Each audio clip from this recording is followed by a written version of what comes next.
basically, I think there's a lot of youth who don't know a lot about Sikhism, and they're not being shown by example from their parents, and their parents are saying do it because, and kids are not relating. It seems kind of like an endemic problem in Sikhism these days, especially in India. Well, one of the things that we have to understand is that there's a lot of technology in Sikh Dharma, right? And the technology of Shabad Guru, the technology of the Banis, the technology of Bana, much more so than any other religion in the current world, right? I mean, there are some... Go ahead. Can I ask you, what do you mean by technology?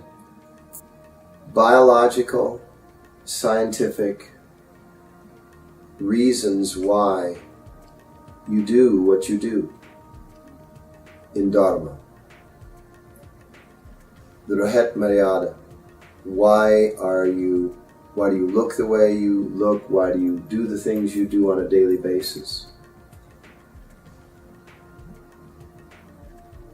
And people have gotten lazy over the generations. So they just tell you got to do this. But who wants to do something if they don't know why they're doing it? Does that make sense to you? Yeah, it makes perfect sense. I mean, as I get older, it becomes clearer to me, like, I've also started going to, I have some other friends that aren't Sikhs, and I started going to like Christian temples, and people invite me to different spiritual functions. And coming from an outside perspective as a Sikh going to these other functions, it's like I see that their religion is their religion. They're using ritual as a way to relate to it. And then I go back to the Gurdwara and I see that it's the same exact thing. That we're using rituals as a way to relate to our spirituality. I remember someone told me, and this really kind of struck me, they said, in Sikhi, there's absolutely no rituals. Because I always thought there was, and then I heard that and I was thinking, well, maybe it's just we lost touch of the reasons why we're doing certain things and they become rituals, but... I believe it's the case. That the reason that we are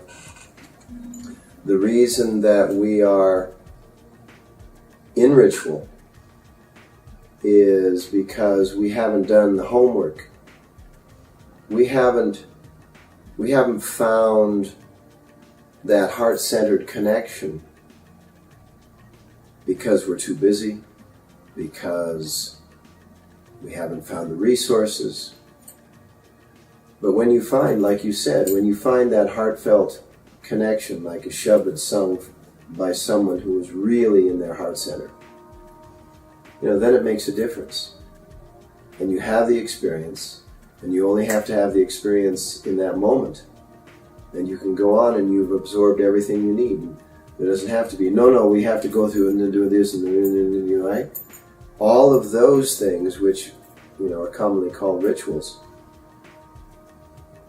are created to try to build a form because somebody found that they worked for them at some time. So the idea of in Sikhi there's no rituals could be taken two ways, actually. It is either that we're claiming that the ritual isn't a ritual,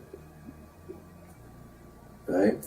Or we're claiming that in this Dharma there's no need for ritual. There's a need for experience. And it's the Dharma is so complex. I mean, and I'll use the word technology again, which I simply mean the scientific realities of why it's done. I mean, we wear the clothing we wear. We keep our beards. I mean, it's all got a reason behind it. It's not just because Grandpa did it, and then Dad did it, or Dad did it and then didn't do it, right? Mm-hmm. There's a reason. There's a reason why a man wears hair on his chin, right? The moon center. And the hair on the chin protects the man from being influenced by the moon center, which is the woman's influence.